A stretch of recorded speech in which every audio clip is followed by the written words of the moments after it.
Elle est enseignante à Roberval. Elle a aussi écrit des textes à l'occasion pour la semaine, la revue Chasse et pêche. Aujourd'hui, elle nous présente son livre Ta gueule, maman, titre évocateur. Chantal Potvin, bonjour. Bonjour, madame.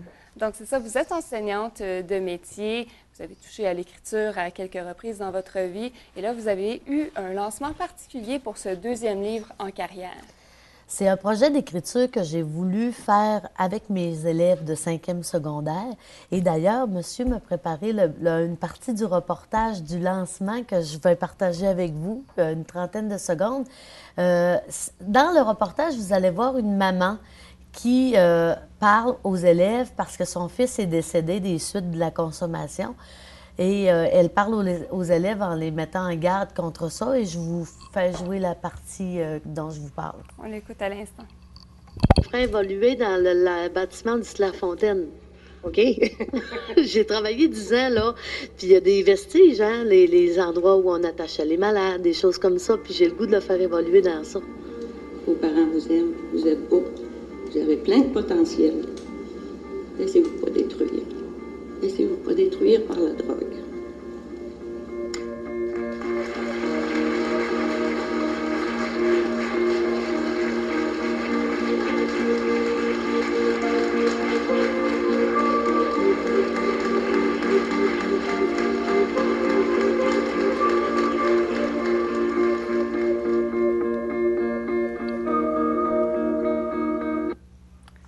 C'est touchant et je vous ai mentionné, j'ai lu le livre très rapidement. C'est un livre qui vient nous chercher nécessairement, même si on n'est pas parent. Est-ce que ça raconte la déchéance de la jeune fille, mais aussi du parent, comment on vit la relation quand quelqu'un consomme? C'est marquant. Puis, est-ce que vous vous êtes inspiré d'expériences personnelles? Je mentirais pas parce que j'ai été mère, moi je suis encore mère monoparentale, mais mes enfants sont rendus grands. Ma fille va avoir 21 ans, mon fils 19. Ils ont tous les deux touché à ça, hein. Notamment ma fille. Ma fille a eu plus un peu de... Elle est allée un peu plus loin, mais ça va très bien aujourd'hui et j'en suis vraiment contente. Mais les années que j'ai vécues dans ça m'a poussé à écrire quelque chose parce que si on regarde la littérature au niveau du sujet de la drogue, c'est souvent l'herbe bleue, Christiane F., drogué, prostituée. Ouais. C'est le drogué, on focus sur le drogué. Sur la personne qui vit la situation et non pas sur l'entourage. Mais là, dans Ta gueule, maman, j'ai tourné le miroir, puis c'est la maman qui dit qu'est-ce qu'elle vit par rapport à ça. C'est l'entourage qui raconte, parce que c'est vraiment difficile, hein? Quand quelqu'un commence à se droguer, c'est Satan qui cogne à la porte, là. Pas compliqué, c'est comme ça que ça se passe. Puis dans le livre, je tiens à informer, c'est pas un roman d'information, sauf que c'est important de connaître les symptômes. Puis souvent, de voir les signes comme pour les parents. Pupilles, les pupilles des yeux, notamment parce que dans la région, on le sait pas, dans la région, partout au Québec, la pinotte. La pinotte, c'est omniprésent, là. Je vous lance le défi de trouver un seul jeune qui ne connaît pas la pinotte. Puis je suis pas sûre mais que nous, vous allez on ne connaît peut-être pas l'appellation, là, pinotte. La pinotte, c'est des speeds, c'est des amphétamines, c'est de l'ecstasy, c'est tout ce qui fait que ça joue sur leur cerveau. Ils viennent exciter, ils viennent les superwoman, superman. Mais qu'est-ce qui arrive, c'est qu'ils viennent... Souvent, là, je vais récapituler un petit peu. Souvent, le parent, là, quand le jeune en prend, il va dire... Il ne sait pas qu'est-ce que c'est, hein? Fait qu'il va penser que c'est l'adolescence. Ah, il est en crise d'adolescence. Mais ça, sur la faute de d'autres... Exactement.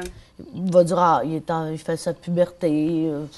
Mais des fois, ça peut prendre 1 an, 2 ans avant qu'ils se rendent compte que c'est... Parce que la pinotte, il ne marche pas tout croche. C'est pas comme quand ils prennent de la bière, non, là. C'est ça, il n'y a pas... Regardez. Je trouvais que la parenthèse était belle. Mais la pinotte, c'est pas pareil. Le jeune est volubile. Il est tout là. J'en ai un, par exemple, là, des fois, en classe, je lui dis, là, t'es pas à jeun, mon chum, là. Viens, on va aller jaser un peu, là. Parce qu'il est plus, blablabla, il est volubile, il sait tout, hein. Puis, souvent, le parent, lui, il est, tu sais, comme il n'y a pas de bagage pour détecter ça. Dans le livre, d'ailleurs, j'en donne un peu, vous êtes... Oui. Ben, c'est important. C'est important parce que c'est une drogue où ils deviennent dépendants très rapidement. Ça commence comme ça, disons, puis ça peut... Bien, souvent, c'est le joint. Mais il n'y a pas de classique, il n'y a pas de scénario classique. Sauf que quand il commence avec la pinotte, puis ce qui est épouvantable là-dedans, c'est que c'est vraiment pas cher. Fait que comme c'est pas cher, le jeune a de la facilité à s'en procurer. Puis le vendeur aussi, il s'amuse parce que c'est incroyable comment ça se vend, là. C'est incroyable. Puis dans ce livre-là, c'est les ravages de cette drogue-là, surtout. C'est incroyable comment ça va. C'est très rapide, hein? Ah oui. Puis moi, la lecture, bon, je voulais tout le temps connaître davantage, puis j'avais comme espoir à quelque part. Puis c'est ça, vous, dans ce que j'ai lu à la toute fin, c'est que vous êtes quand même inspiré de 30 personnes, des gens qui ont vécu des situations similaires, parce que ça, c'est fictif.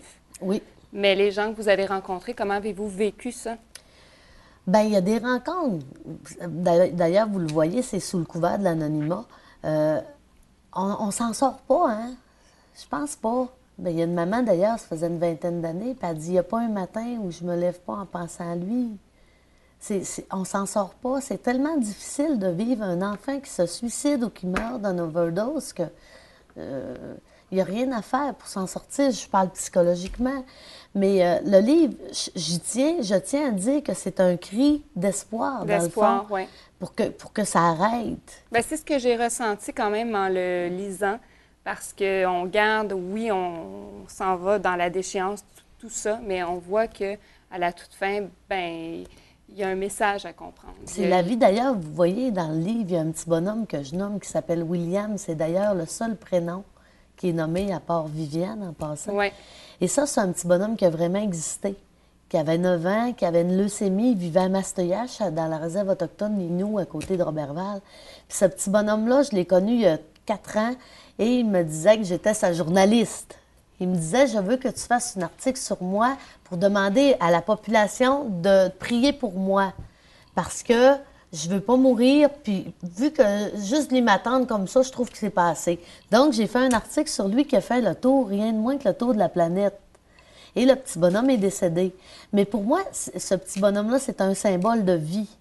Et j'ai tenu à lui rendre hommage dans le livre, justement, parce qu'il disait tout souvent, est-ce que tu penses que c'est possible d'échanger ma vie avec quelqu'un qui en veut plus? Parce que dans ma communauté, il y a beaucoup de suicides, hein? Puis moi, j'aimerais ça que quelqu'un, il veut plus vivre, fait que j'aimerais ça qu'il me donne sa vie. Puis justement, quand tu commences à te droguer, c'est justement la vie que tu reconnais pas. Voilà. Si tu reconnais que tu pas, rejettes. c'est ça, exactement. Mais je pense qu'il y a beaucoup de souffrance là-dedans, puis ce livre-là, est-ce qu'on peut se le procurer un petit peu partout? Dans toutes les librairies, j'imagine, ou sur les sites Internet, Renaud-Bré, Archambault, etc., il est partout. Puis je pense que la vente va très bien parce qu'à Robertval, rarement, je vais faire 10 pas sans que quelqu'un me dise hey, « j'ai lu ton livre, c'est vraiment bon. » Puis... C'est une belle reconnaissance. Oui, bien c'est sûr que le deuxième aussi, je pense, va toujours mieux. Hein? On est connu comme auteur. Un petit peu plus, puis, oui. Voilà. Mais je pense que le sujet, le titre, le sujet, ça touche bien, je tout le dirais monde. aux gens ici dans le studio de lever leurs mains, ceux qui connaissent quelqu'un qui a vécu une problématique avec ça, puis je pense que toutes les mains On va seraient tout- levées. ouais. Là. Effectivement. Hein? Monsieur l'a levé. Si on connaît tout, il y a toujours un membre de la famille, il y a toujours quelqu'un. J'ai entendu des histoires d'horreur, notamment, je me souviens plus si j'en ai fait mention, une maman qui allait nourrir son fils qui vivait dans une grange, parce que le papa, il avait dit, ça suffit, là, tu vas arrêter de nous faire souffrir, va-t'en. Puis lui, il s'est installé dans une grange, puis elle allait lui mener de la nourriture en cachette. Parce que c'est ça, c'est T'sais, une mère, ça reste une mère. Ah, hein. mais Puis il on faut le choisir voit. de vouloir consommer pour s'installer d'une grange, là. Tu sais, ça va trop loin, ce sera assez. Puis il faudra aussi qu'il y ait des sentences qui sont vraiment dissuasives. C'est difficile, j'imagine. C'est à un autre niveau. Ben, je veux puis- pas critiquer le système de justice et tout, là. Puis les gens ont peur de dénoncer aussi. Ils ont peur. Ils savent très bien que le voisin en vend, mais souvent, ils n'iront pas le dire. Ils vont dire OK, je vais le dénoncer, mais rendu au moment où il faut aller en cours puis dire ben oui, mon voisin, il vend. Hey, quand il va 40 chars à l'heure, là, chez le voisin, c'est parce que ça marche pas, là. Oui, mais les gens ne sont pas encore tout à fait, je pense, sensibilisés à ça, mais de plus en plus. Mais en tout cas, la drogue fait des ravages. Ça, c'est certain. C'est- Puis je vous remercie beaucoup d'être venu nous voir en studio. Vraiment, c'est un bon livre qu'on recommande aux gens dans les librairies. Sinon, prochainement, est-ce qu'il y a des événements où est-ce que vous allez faire la promotion du livre ou conférences? Ben, ça arrive souvent que des écoles me demandent. Là, je vais aller notamment à Charlevoix. pour en parler. Mais je ne suis pas très disponible en enseignant comme ça. Mais je vais vous dire que dernièrement, j'ai le réseau social. Depuis que je suis sur Facebook, je suis rendue avec 1000 amis. C'est rapide. Hé, tabarouette! Les gens me demandent d'être mon ami, puis ils me confient des choses, puis ça va bien, là. Puis le réseau social, c'est très bien. Puis aussi, c'est un livre qui se vend tout seul, je vais être très honnête avec vous. Parce que vous, je suis sûre que vous avez dit à votre mère, c'est bon, ou votre soeur, ou je sais pas, lis ça, c'est vraiment bon. Oui, mais c'est rapide aussi, 220 quelques pages. Oui, mais ça, c'est pour que mes élèves le lisent. Oui, pour inciter les jeunes. Oui. C'est eux qu'on veut sensibiliser, mais tout le monde, bien Exactement. sûr. Merci beaucoup, Mme Potvin. Ça m'a fait plaisir. C'est un plaisir pour moi aussi.